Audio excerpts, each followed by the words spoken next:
ఒకరోజు రమణ మహర్షి దర్శనానికి ఒక ముసలమ్మ వచ్చి, భగవాన్, నాకు చదువురాదు, వేదాంతం తెలియదు, నాకు సులభంగా ముక్తిని పొందే మార్గం ఉపదేశించగలరు అని ప్రార్థించింది.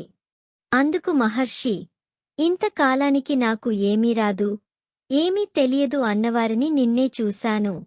మంచిది, నీకు అర్థమయ్యే విధంగా బోధిస్తాను విను అని ఇలా సెలవిచ్చారు. నీవు నీ కూతురికి పెళ్లి చేశావనుకో, అత్తవారింటికి వెళుతుంది కదా, మరల కొంతకాలానికి పుట్టింటికి వస్తుంది, మరల అత్తవారింటికి వెళుతుంది. ఇట్లా అత్తవారింటికి, మరలా పుట్టింటికి వస్తూ వెళుతూ ఉంటుంది కదా. ఇంతవరకు నీకు అర్థమైంది కదా. ముసలమ్మ అర్థమైనది భగవాన్. రమణ మహర్షి, ఇక నీవు చేయవలసింది ఏమిటంటే, ఈ నేను మెలకువలో ఎక్కడ నుండి పుడుతుందో, మరల నిద్రలో ఎక్కడికి వెళుతుందో బాగా గమనించాలి. ఇది మెలకువలోనే జరగాలి.